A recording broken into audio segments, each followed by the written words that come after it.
Hello everyone, welcome to my music theory lesson. This is lesson 3.5, Key Signatures.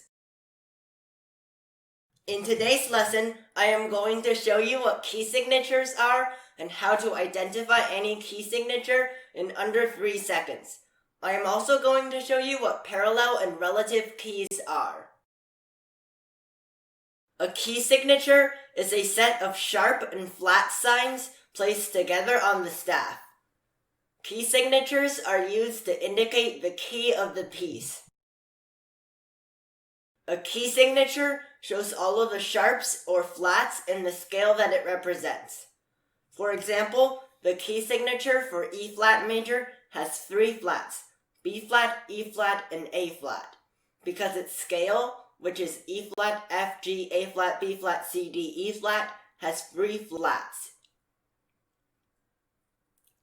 The key signature in the picture represents E flat major and C minor. I will show you why it also represents C minor on the next slide. Here is the circle of fifths, shown again with key signatures.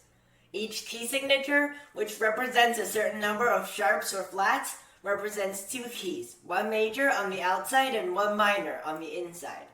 For example, let's take a look at the key signature of E flat major, which has 3 flats. If you look at the inside of the circle, you will also find C minor. So the key signature with 3 flats represents both E flat major and C minor. As for how to differentiate E flat major and C minor in a piece, you need to know more complicated knowledge. I'll talk about that in later lessons. Notice that on the bottom of the circle, the 6 inharmonic equivalents also have key signatures that are inharmonic equivalents.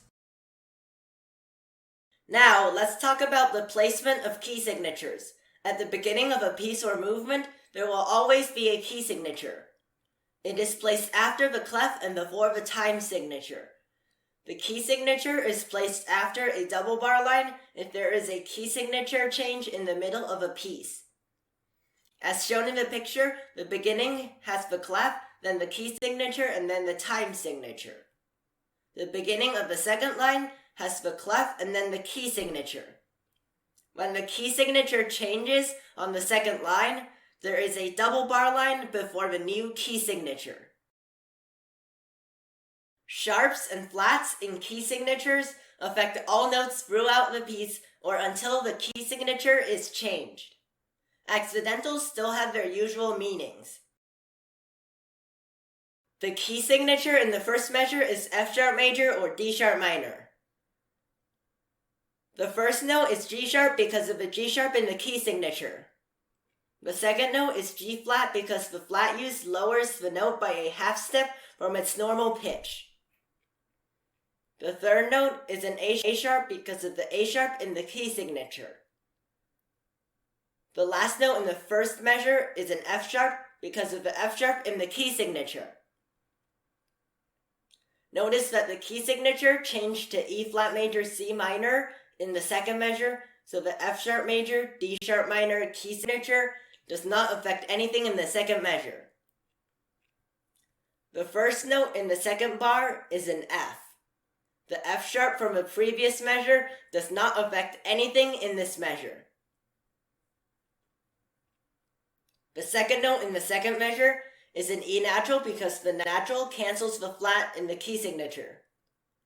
The third note in the second measure is also E natural because the natural carries through the entire measure. The last note is A flat because of the A flat in the E flat major C minor key signature. Note that the A sharp in the first measure does not affect anything in the second measure.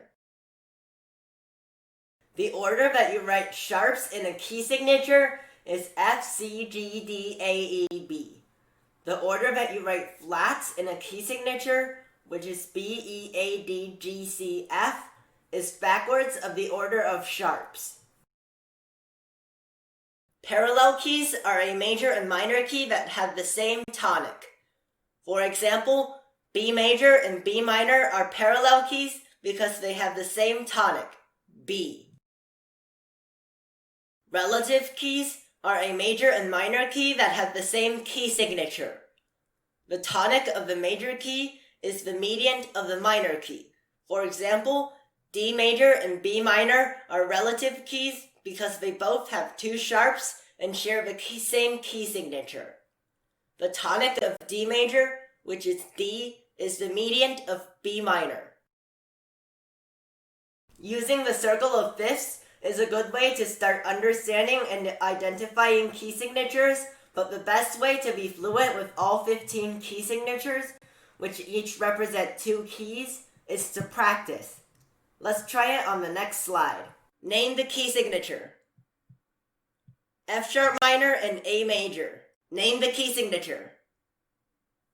A sharp minor and C sharp major. Conclusion.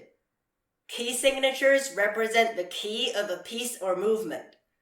Sharps and flats in the key signature affect all notes until the end of the piece or until the next key signature change.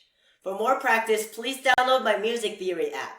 In the next lesson, we are going to talk about other scales, not just major and minor scales. See you next time!